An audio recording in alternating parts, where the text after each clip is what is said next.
Malta has made some great strides in civil liberties over the years, but there's one community of people who are not fully experiencing the benefits.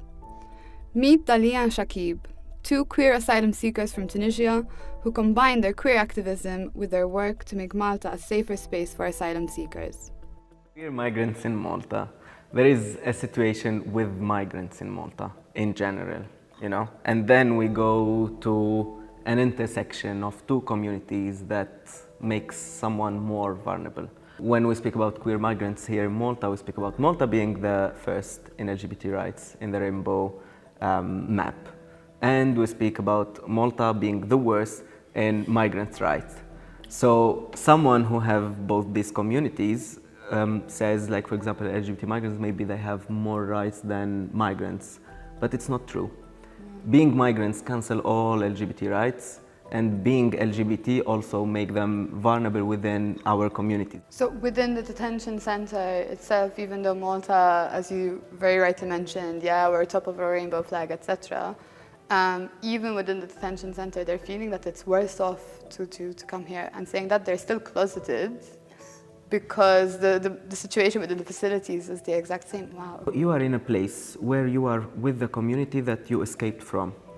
So you see all these people that you don't know. Maybe some of them are open-minded and they don't care about which sexuality you are or which gender, but the idea of just having that thought in mind that you are fleeing your country because of the mentality, because of the laws, because of all of that, and you find yourself with the same people in detention.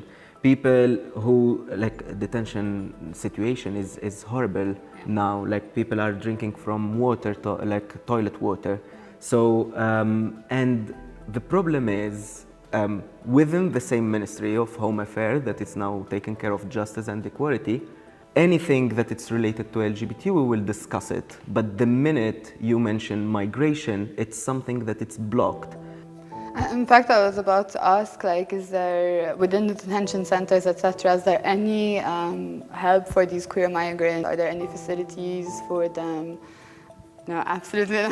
Shakib, your face says it all, like, no, absolutely No, there is actually no access over there. You cannot go. There is no access to information, there is no access to health, there is no access. In general, the policy that was made in Malta is pushing back the LGBTIQ community, migrants, to the closet. It's a clear message: we don't want you, we don't like you, and that's it. Is there a place where these queer migrants can reach out? I know that you guys do a lot of community work within art and migration and activism. So I don't know if there's any services that they can reach out to. Within MGRM, we are like the first organization that created a support group for migrants. So we are every third Friday of the month, we meet as a group and we discuss. We do some workshops and work and stuff like this, but also, like, we orient to the Rainbow Support Service, to Aditos for legal support. But all of these individuals that are with us are people who are able to contact NGOs. There are others that we don't know of and we cannot kind of access because open centers are closed. Open for the people living there, but closed for NGOs to enter and do activities or do anything like that. Detention is closed for everyone, for lawyers, for NGOs, for no one can enter or access detention. We had a client that in 1 month, a trans woman that went to open center, she was sexually assaulted there. We tried how to take her out, NGOs came and things like this, some support, went to another center. In that center she was threatened. They would kill her and stuff like this, so she went out again. And within IPA, they didn't want to translate for her just because of her gender expression. And all of this within Malta. And I always say, if a Maltese trans woman happened to have this problem in Malta, everyone will go crazy about it, The minister himself will ask for pardon because there is a family vote. In fact, like Shakib, you do a lot of community dance classes that you had mentioned, etc. Can you speak a little bit about sort of maybe empowering members of these communities that do have somehow managed to gain access to this, and are you seeing that it's working and helping them, give them a voice in some way? Yeah, so as a political body and as a dancer, I call myself a political body, so I allow this body to express, and I have enough a privilege to be able to express myself in so many different art platforms. I try through my art as well to make things to reflect realities. People, when they say refugees are nothing, no, refugees are doctors, refugees are lawyers, refugees are intellectual, are philosophers, are creative minds, and just these environment or the society which is creating the invisible border, like, oh, okay, I'm European, you are a migrant, or I have more privilege than you are, or because you are different from me, I consider you as a danger. I'm the creator, or the founder, not the creator, I'm the founder of the community dance classes. It's dance classes that for the community, for people to come to explore, and a safe space for them not to be judged, to be just within their bodies, to create this connection with their bodies. And I do not work on trauma, but mainly I work on empowering communities, on being your body within space and feel the empowerment of owning that body and being proud of that body exists within certain environments. So this project is with MGRM, Malta Gay Rights Movement, and it's a fundraising for Dar Awsalla, which is the current project of MGRM, to create a shelter for LGBTIQ members. So it's really, for me, it's very happy that people are able to reach us, because in most of the institutions in Malta, there is extreme lack of information. Yeah. Most of the people, they don't know that Malta is a gay friendly. You have your gay rights. So it is not fair, and it's not obviously equal. And when we say Malta is the best country in Europe when it comes to gay rights, we have to say Malta is the best European country in gay rights for white cis men. Yes. So we do not really need to include migration, asylum seekers, refugees, because practically when you go to see in paper, have no rights. Yeah. Zero rights. We are so privileged to have been very active in the society. We are very privileged to be able to have people that supported us. But for those who does not have the support, for the easy thing, for people who are traumatized, we cannot speak about, it's easy, we can put just a paper and we say, this is a gay, Malta is a gay friendly. No. So this work starts from day one when the person is here, when most of the people are detained in the detention centers as a criminal, which they are not criminal. All human beings, they have the right to move, the freedom of movement, to be able to travel, to be able. Why, when it comes to minorities, we are always oppressing them? For other migrants, Malta is offering a safer space than their home country. Ola and Irene prove it. Hi, all right. So you guys, you're from Poland, right? Yes, we are proudly Polish, proudly gay, and proudly vegan. I love it! Now, in fact, we're doing the interview at Balance Bowl, as you said, is very much similar to Polish vegan roots. Yes. I'm very queer-friendly, just saying. Yeah, as you can see, all the flags are here, like... Yeah, we're representing everyone. Yep. So I wanted to ask a little bit about your guys' story. Why did you choose to come to Malta? Well, we wanted to move from Poland to find peace and happiness in this world. And we took actually first 5 countries on the rainbow list, English speaking. Yeah. That was one of our requirements. And then Irene just started, sending CVs, resumes, right? Yeah. Yeah, because basically we wanted to start family without any obstacles, unnecessary. And yeah, once I started to actually applying for a job, Malta was the first one who offered me, and actually in 1 week we just moved out from Poland. 1 week. We had 7 days to just move here with And suitcase. I just want to know Yeah. that we've never been in Malta before. No, No, you took a major leap of faith, huh? But you went from being like Poland's at the bottom of the rainbow index to Malta, which is the top of the rainbow index. yeah. And that was total shock for us. Yeah, can I ask you a little bit about the kind of maybe culture shock, the being in the closet maybe, or certain displays of physical affection could be done in Warsaw, whereas you're here in Malta. What was the difference? How do you feel? Like, even simply like holding hands on the street without, Being scared. being scared, or like, to be forced to have eyes all around your head, just like, to just see like maybe someone is looking at us weirdly, or Let's be honest, we were also scared about assault. yeah. Sometimes, I'm not saying every time, but you have to be aware of getting into troubles.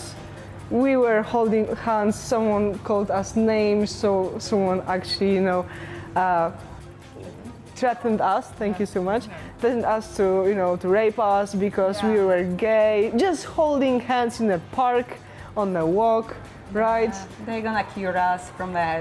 Cure us. Yeah, these bloody they call it corrective rapes. And can I ask? Would you know? Like, have you heard of cases of this happening, or is it just more threatening at the moment? It's more verbal currently. It's verbal. I don't know if I know no one who actually experienced that, but I know people that, for example, said to my parents that they told this person that they have a gay lesbian daughter. This man said like, I would have showed her normal love. I would have fucked her. To my parents about me, and they immediately cut the contact with him. Oh You my, know? okay, at least, yeah, at least. They knew even it was a danger, so that was a danger there. Yes, yeah. It wasn't like personal. I was. No, but it is this kind of thing of homophobia is very much ingrained, which is strange because it is it's a European country, so you don't really expect that, in a European country you're going to see such homophobic acts. Yep. So, anyways, you moved here, you moved to Malta. I'm sorry to say, gay heaven. Okay, let's admit that, all right? It was a cultural shock, and of course, like, queer shock for us too. Yeah. Like jump into cold, amazing clear water, okay?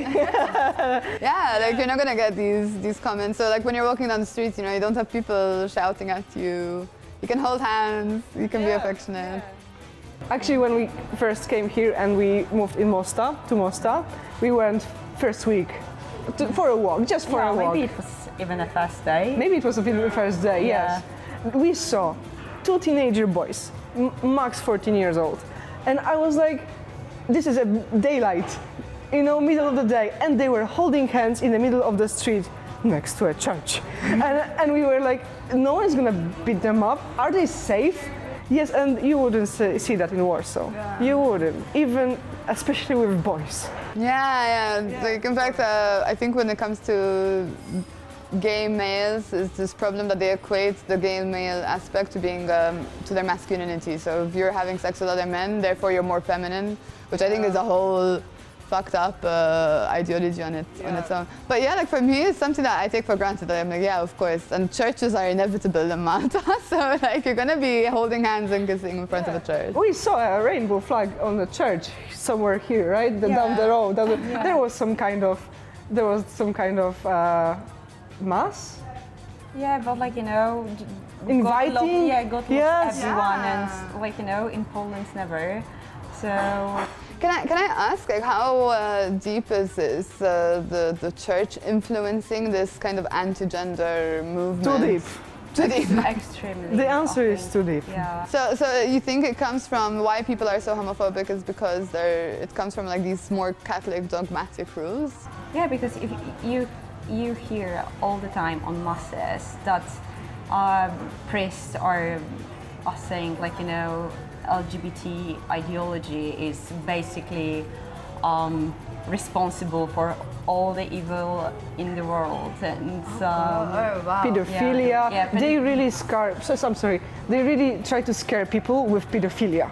You know? So they're equating LGBTIQ members and persons of the community to being pedophiles. Exactly. For example, on a pride parade, there's always a stand of Catholics, like, you know, extremists, that they have banners with, you know, in 2009 there was a case that a gay couple, they had a daughter, and I don't know, it was a domestic violence, like, you know. They'll take that one case. Yeah, one case, exactly, and they're basing their whole Assumptions. yeah. On one maybe not even. I'm not saying realistic, but Yeah, but you have one case, you One can't, case. that one case cannot speak for the whole community. I'm sorry, but I have so many cases in Catholic Church of that. Not gonna lie, okay? Yeah, exactly. If you want to go to the Catholic Church and talk about pedophilia, I mean, like... I would really like to say that your first parade in Warsaw, Pride Parade, right? Pride March, which is huge. Don't get me wrong, it's huge. You would be so surprised how many people are on the streets shouting love, you know? And 2 years ago we went for your first Pride March, and of course in Warsaw there is like a rainbow street, and on the opposite side of the street there is like Catholic opposition.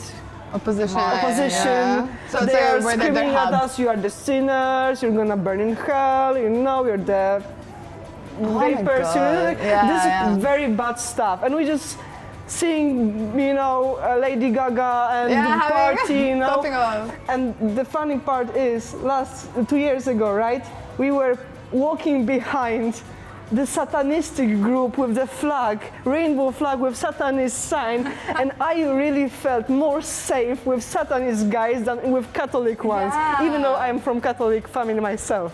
And that's another thing that I want to pick up on when it comes to family relations and your own personal stories, as much as you're willing to let me know. How was the reaction from your guys' family when you came out? How was your coming out process in such a homophobic country? Mine were very accepting. I just actually announced that Ola is my girlfriend, so now on they can expect her more. And just like, you know, don't get me wrong, she's not my friend, she's my girlfriend. So yeah, and basically that was it. Okay, so yours is a much more like Yeah, natural. From now on, there was an instant love, and yeah. But you were 23. Yeah. I came out to my parents when it was forced coming out. Your first coming out? Yes. Forced coming out, you know. I admitted that I kissed a girl when I was 14. Okay. I admitted it as like, Mom, I think I'm exploring. More like, Mom, I know I'm gay. You are 14. If you are in the homophobic country, first time I saw a gay person, I was maybe 12, and everyone pointed the person with fingers, like they are sick. Okay. I think we were raised in a community that thought that being gay is a sickness. It was an insult to be gay. So how did you deal with that? Like, so you're having these kind of, okay, I'm definitely not straight, but I think that being gay is sick. How did you reconcile that in your head? You know, my experience was my best friend helped me overcome this process. 1 year I was neglecting myself. I was like, something, you know, popped in my head, like, do I like women? Okay, then, as a teenager, you know, I have affection for women. No, it's a sickness. I cannot. 1 year in disbelieving, and my best friend was like, oh, you cannot, this is not a sickness. You know, she was super supportive, you know? And it was, I don't know, it was a year after I kissed a girl for the first time. I was like, let's explore. Yeah. And then I told my mom, it wasn't that pleasant at first. They had problems with that. Both of my parents had problems with that. Mostly in their head. Yeah. mostly in their head. I don't know if that was a cultural like background was from Catholic families. I don't know exactly what was the reason, but they made their way to today, you know, and they are proud of me having such an amazing wife and happy relationship. We are building our family. We have a dog. We are buying an apartment. Wanted to have kids. Like everything goes as planned, you know. So they're like, okay, so maybe it's not that bad. Yeah, exactly. But speaking of wifey, etc., you guys moved to Malta and then you got married. Yes. Next week is gonna be our first anniversary. Oh my gosh, I'm so excited for the both of you. Now, can I ask, if you had to go to Poland, would they recognize you as a married couple? No. So it's only in Malta. Unfortunately, and it's problematic because Ola is super allergic, and if something happens to her and she has anaphylactic shock, and she goes to a hospital, then I'm legally not obliged to go with her as her wife because I'm not recognized As a wife. as a spouse. Yeah. You know? As a spouse. So it's actually a good will of the doctor to inform me about her status and stuff. Oh wow! So they would that's say why like I they was- would like call your parents, for example, rather than call your Yeah. spouse. I always carry our marriage certificate whenever we are going to Poland. So Yeah, just in case. Just in case. Maybe at least a doctor. Yeah. Oh wow! Legal, not recognized. yeah. Yeah, it's legal but not recognized. In our next episode, we will take a look back at the road to civil liberties and the work done to bring Malta to the top of the Rainbow Index over the years. Legislative changes started from 2013 onwards. Il-Pride hija ċelebrazzjoni ta' dak kollu li huwa differenti minna. Meanwhile, follow Malta Today across all socials to keep up with the latest news and stories.